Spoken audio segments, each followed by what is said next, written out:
I remember praying when I was 5 years old that all I ever wanted to find was someone to love me for me, like my grandmother and my mother did. I'm 54. Where do I go from here? Can I even give all of myself to someone? My name is Kurt Scrivener. I'm 54 years old. I've got three children. Really enjoy the relationship I have with my kids. They're beautiful kids, and I'm really grateful. That's the real legacy that I leave. The last 35 years, I was a commercial and industrial heating and air conditioning refrigeration man. I specialized mostly in telecom and computer room for about 15 years. I was active in politics, active in the church. My life was going great. I'm separated. I'm going through a very nasty divorce. I've been completely financially wiped out. So I think as a career change, I may become a male gigolo. Either that or I'm looking for a divorce Barbie that comes with all Ken's stuff. I first met Tina in 1999 in a singles group at a church. She had been through a divorce, was raising two kids, working part-time, living in government housing. I bought my first home in October of 2001.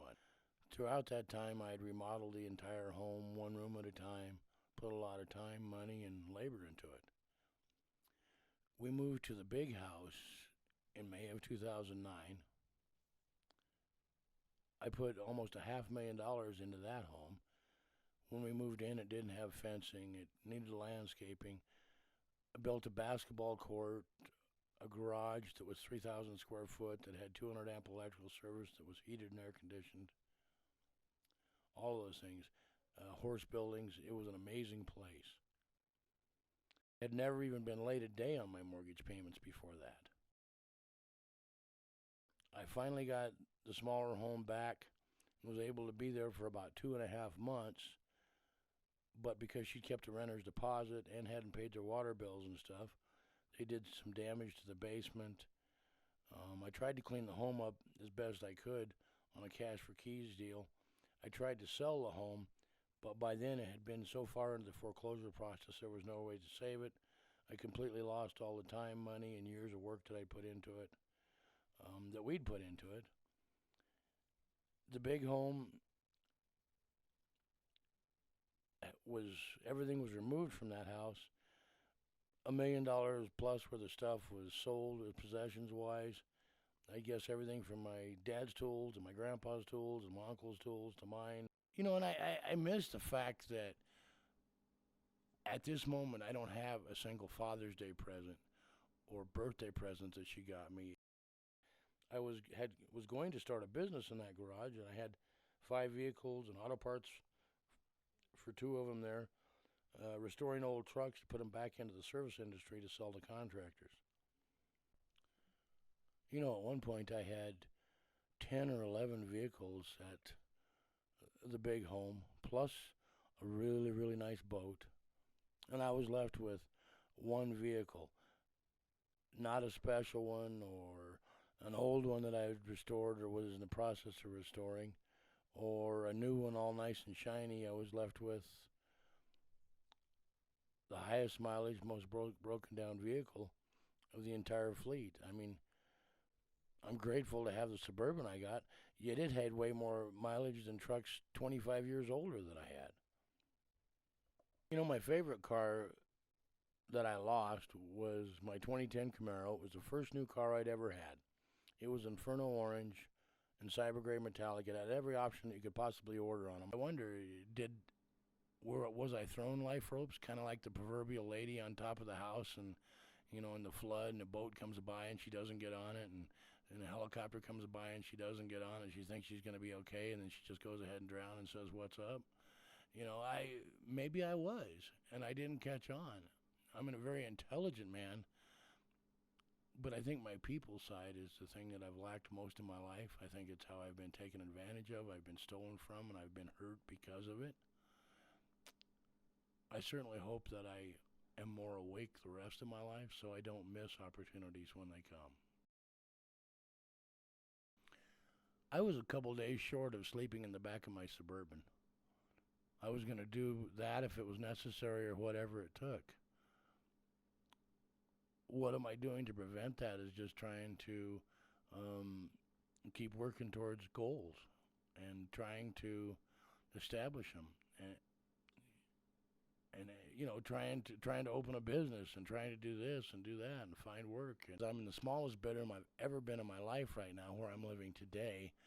It's like 9 by 11, and I never had a bedroom that small when I was even growing up. The only time I had a room that small was when I was in a prison cell, which is kind of funny because some of the things through this last relationship of mine, as I look back, I was more of a prisoner in that relationship than I was when I was in prison. I had more freedom in prison than I did in that relationship. Yet I did a lot of good things to help a lot of people, but I was never appreciated by the people whose whole life I changed. I completely elevated everything for them. I wonder, am I ever going to be active in politics again? Am I going to concentrate so much on being of service to other people and everything? What I'm doing right now is I'm trying to start a small HVAC business. I bought an old service truck with toolboxes on it at an auction, and I'm have just registered a business name. I'm going to have to go back to the trade that I did for 35 years. That's very hard on me physically, and quite frankly, I don't know if I'm capable of doing it, but that's where I'm starting. Even though I've had all these things occur to me and I've lost so much, I'm grateful for everything I have.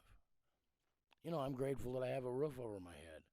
I'm homeless, yet I'm in a decent program and I've made some good friends with some other people.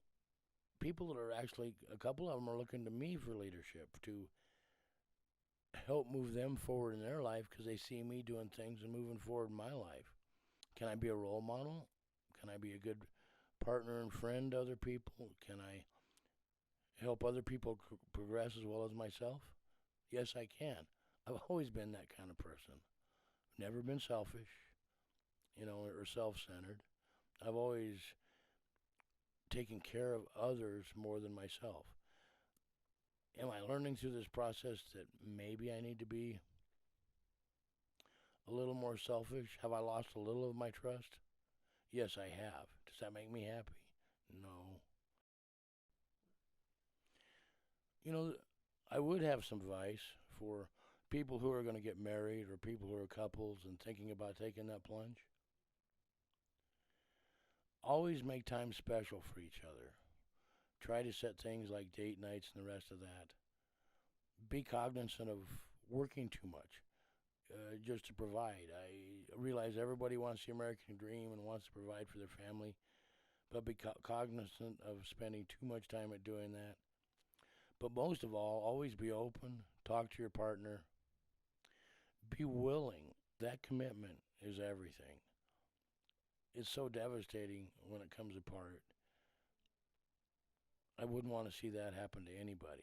Yes, some people have divorces with minimal impact, but maybe they have a lot more emotional impact. Mine was probably more of a nuclear impact all across the board, so it's easier to see. But many people, I don't think, recover from divorce. It's a whole lot easier to work on your love, work on your relationship, keep your partner important, stay in contact, and I guess be aware if there are unusual behaviors and things happening so you can try to talk about them before one person just says, I'm done, and moves on, even if they don't tell you they're done and move on. Oh, and by the way, you should probably definitely sign a prenup. And it's also not a bad idea to say keep an extra $10,000 in a safe deposit box nobody knows about in case you need to take an alternate method of solution.